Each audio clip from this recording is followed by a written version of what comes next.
Dans cette vidéo, je vais te donner 3 constats qui vont détruire la religion du nofap et de la rétention séminale. Plus des conseils concrets pour sortir de l'addiction, aussi pour adultes. Et enfin, une pratique qui va multiplier la puissance de tes orgasmes. Alors reste bien jusqu'à la fin.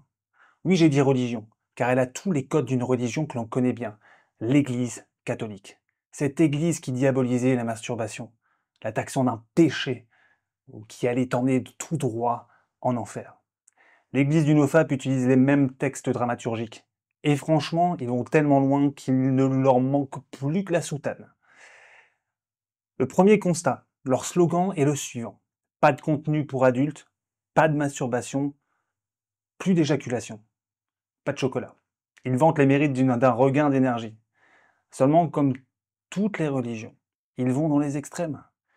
Il a suffi que certains créent une chaîne YouTube sur le sujet et vantent les mérites du NoFap pour que des centaines de nouvelles chaînes YouTube commencent avec les titres suivants.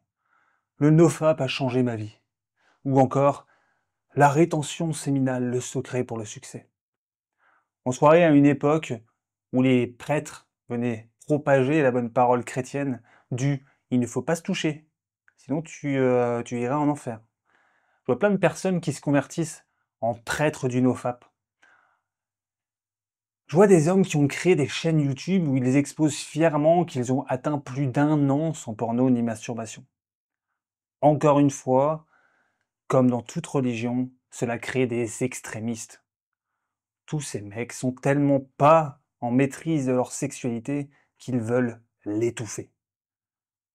Ça me fait penser à toutes ces femmes qui ne sont tellement pas à l'aise avec leur désir d'avoir des relations sexuelles avec des hommes qu'elles préfèrent plutôt ne plus avoir d'hommes dans leur vie. C'est exactement le même processus. Ils veulent contrôler et soumettre quelque chose qu'au final, ils n'acceptent pas. Ils jugent la sexualité et le désir sexuel comme quelque chose de sale. Je sais pas si tu es au courant, mais les prêtres qui ne se touchent pas pendant un moment, il y en a certains qui ont complètement pété un câble sexuellement. Plusieurs affaires ont éclaté au grand jour. Au Vatican, comme dans des associations bien connues en France. C'est bien connu que psychologiquement, lorsque tu te restreins de quelque chose d'essentiel et vital, tu vas avoir un système de compensation. Tu vas automatiquement chercher à avoir un système de compensation. Et dans certains cas, ça peut avoir des conséquences vraiment désastreuses. La plupart, ils sont dans une course à l'ego pour montrer à tout le monde qu'ils arrivent à contrôler cette partie-là de leur vie et effectuer plus de tâches que la normale, ou plus d'activités physiques, ou plus de ceci, ou plus de cela. Mais le contrôle, ce n'est pas la maîtrise. Moi, ce que je prône, c'est pas de contrôler sa vie, c'est de la maîtriser. Et c'est une nuance qui est fondamentale. Le mec qui se contrôle, il va être extrémiste. Il ne prend pas en compte ses besoins sexuels. Il est dans le mental. Il y a un bien et un mal, un paradis et un enfer. Il n'y a pas de nuance, c'est noir ou blanc, quoi. Plus de masturbation, plus de femmes, plus de contenu pour adultes, plus de chocolat. Un extrémiste. Le maître, lui, prend en considération ses besoins. Il ne nie pas ce qui est à sa disposition, mais l'utilise comme un outil de connaissance de soi, et notamment comme un moyen de maîtrise sexuelle. La masturbation devient un chemin pour atteindre la maîtrise de ses sensations et générer une fréquence et une énergie bénéfique pour sa vie. Ce n'est pas quelque chose de honteux où tu perds ton énergie. Bien au contraire. Une femme est un partenaire parfait pour partager un des plus intenses moments de gratitude que tu puisses vivre sur cette terre. Une femme n'est pas, comme certains le disent sur leur réseau, une succube qui te bouffe ton énergie. Eh oui, oui, j'ai entendu certains youtubeurs utiliser ce terme. C'est pour ça que je te dis qu'ils sont les héritiers des prêtres catholiques. Et les femmes qui prônent l'abstinence d'hommes dans leur vie sont tout aussi problématiques pour l'épanouissement sexuel sur cette terre. Je le répète, ils sont dans le contrôle. Ils nient la part essentielle de la sexualité dans leur existence. Il faut savoir que l'union sexuelle génère beaucoup plus d'énergie bénéfique et bienfaisante que n'importe quelle abstinence que tu peux vivre, car elle réunit les deux pôles primordiaux du yin et du yang en un acte d'excitation et d'amour. Derrière cet acte, tous les mecs qui veulent gagner en énergie avec l'abstinence peuvent aller se rhabiller, quoi. Il ne leur arrive mais pas à la cheville. D'ailleurs, je pense que beaucoup d'hommes qui pratiquent la rétention séminale la pratiquent parce que ils n'arrivent pas à séduire des femmes. Du coup, ils ne le font pas par choix, mais par dépit. Et s'ils y arrivent à séduire ces femmes, ça ne m'étonnerait pas qu'ils aient des problèmes d'excitation après cette pratique. C'est pas des paroles en l'air, hein, ce que je te dis. Ici, je te mets la vidéo d'un témoignage d'un de mes clients qui s'appelle Florian, qui a traversé un véritable enfer avec cette pratique. Le deuxième constat, pour ce qui est des contenus pour adultes, les partisans du mouvement NoFap luttent contre l'addiction au porno. Et c'est important de se rendre compte que c'est un fléau qui touche beaucoup d'hommes. Maintenant, le porno, c'est le symptôme. La cause, c'est pas le porno. Le problème de l'addiction et la masturbation au porno, c'est que ça vient combler un besoin, un problème qui est bien plus profond en général. C'est un sentiment de vide ou d'anxiété qui déclenche la pulsion.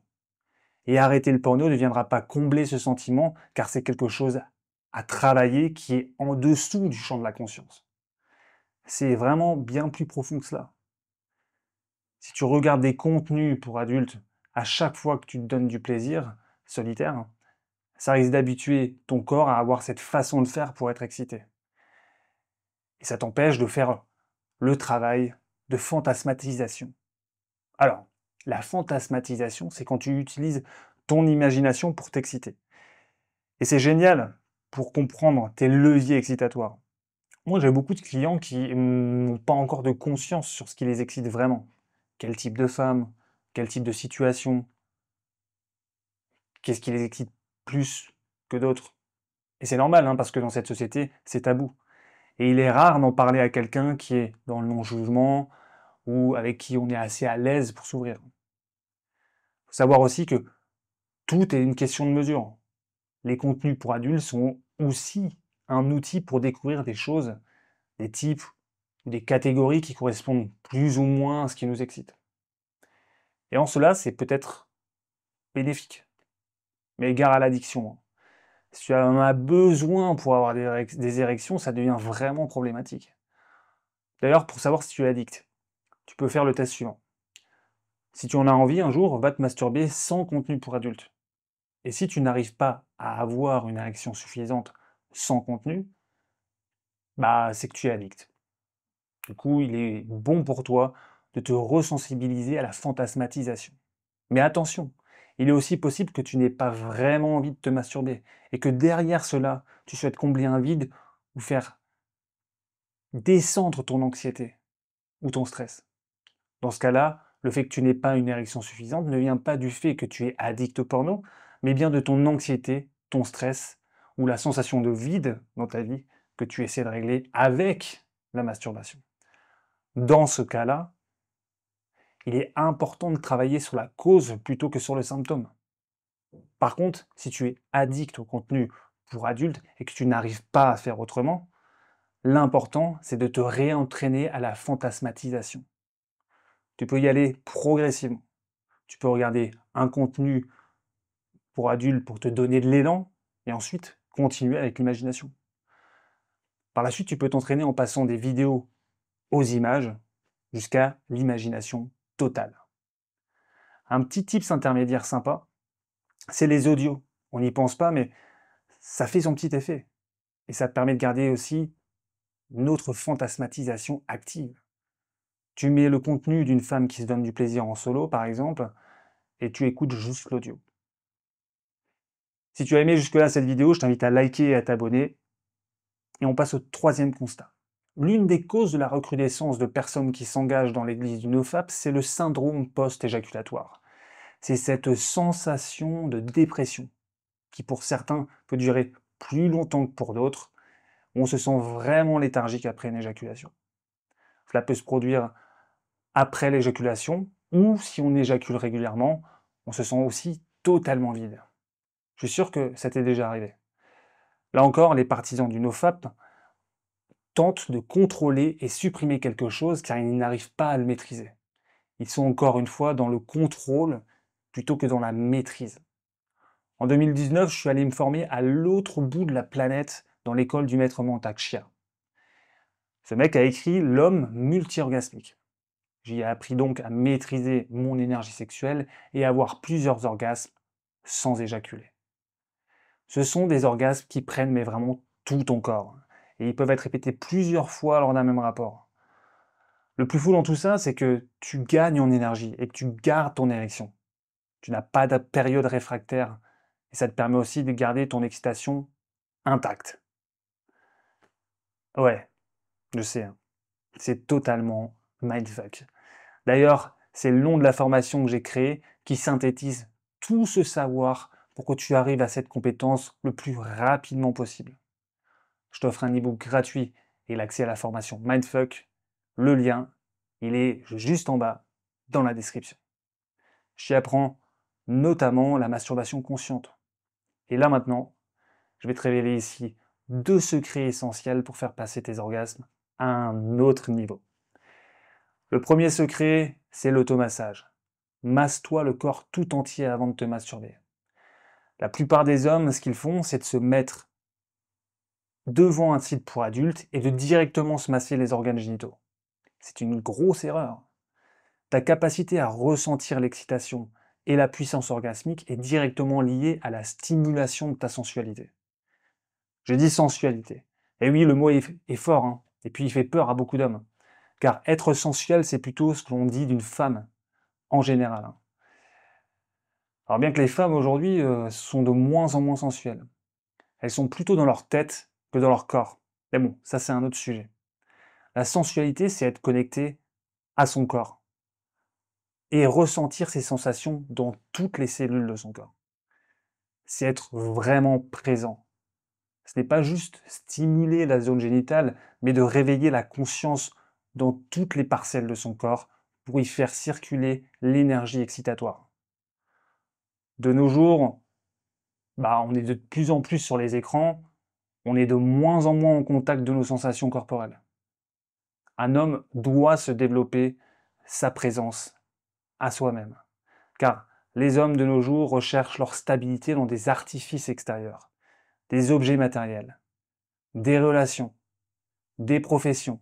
Mais le jour où tu touches à ta présence à toi-même, le jour où tu toucheras à l'énergie sexuelle qui parcourt ton corps, tu pourras alors accéder à un enracinement, à une stabilité qui n'émane pas de l'extérieur, mais bien de l'intérieur. Et cela, c'est la source même de ce que je qualifie de puissance interne. Pour pouvoir y accéder, il est bon de recontacter ton corps par le massage et de te donner du temps pour toi. Je sais que dans cette société, tu es habitué à donner du temps pour l'extérieur, ta famille, ta femme, ton entreprise, tes amis. Mais c'est important que tu t'offres du temps pour toi. C'est une des plus belles marques d'estime de soi. Pour que tu y arrives, je t'ai offert une formation entièrement gratuite sous forme de playlist sur cette chaîne YouTube. À l'intérieur, il y a des massages que tu peux te faire à toi-même pour contacter ta sensualité. Le lien est dans la description. Le deuxième secret, c'est l'éjaculation consciente. Ce n'est pas un problème d'éjaculer, contrairement à ce que disent les nofap. Tu ne dois pas le faire trop souvent, mais tu ne dois pas non plus ne plus le faire du tout. C'est un juste milieu. D'ailleurs, dans la tradition taoïste, il y a une table de fréquence éjaculatoire recommandée selon l'âge. Le plus important, c'est de faire monter l'énergie orgasmique avant d'éjaculer. Il faut comprendre qu'on a un réservoir de Jing-Chi. Le Jing-Chi, c'est l'énergie sexuelle. Lorsqu'on n'éjacule pas, on crée un stock plus grand de cette énergie en nous. C'est exactement ce qu'expérimentent les pratiquants du NoFap, étant donné qu'ils n'éjaculent plus, ils augmentent leur jauge d'énergie.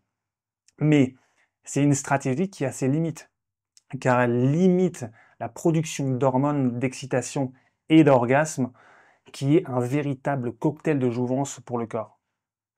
C'est pour cela que la multi-orgasmie, c'est le top. Quand tu as un orgasme interne, tu remplis la jauge de Jingshi plus grandement que si tu attendais des jours d'abstinence. À tel point que si tu as régulièrement des orgasmes internes, et je peux en parler, l'éjaculation ne te fatigue même plus, car tu as accumulé assez d'énergie pour en perdre un peu sans symptômes. Et ça, c'est la liberté. Tu sais, cette liberté, elle a un chemin. Et tu es libre de l'emprunter si tu le souhaites. N'hésite pas à prendre un rendez-vous avec moi pour en parler. Si je sens que tu as les valeurs qui correspondent à mon accompagnement, bah franchement, pourquoi pas faire un bout de chemin ensemble. Encore une fois, le lien est dans la description. Je tiens quand même à faire un petit avertissement. Attention, hein, la masturbation peut devenir un problème quand elle t'empêche de sortir de chez toi, de rencontrer des femmes en chair et en os, de créer du lien, de vivre une sexualité incarnée et partagée. Si tu restes dans ta bulle, enfermé dans le plaisir solo, sans jamais aller à la rencontre de l'autre, alors oui, là il y a un vrai souci. Le but, ce n'est pas de devenir un expert en masturbation consciente et de rester isolé, mais bien d'utiliser cette pratique comme un entraînement, un terrain de connaissance de soi, pour ensuite aller connecter avec une femme dans la vraie vie. Quand la masturbation devient une excuse pour ne plus se confronter au réel, pour fuir l'intimité ou la peur du rejet, elle devient vraiment un obstacle à ta croissance.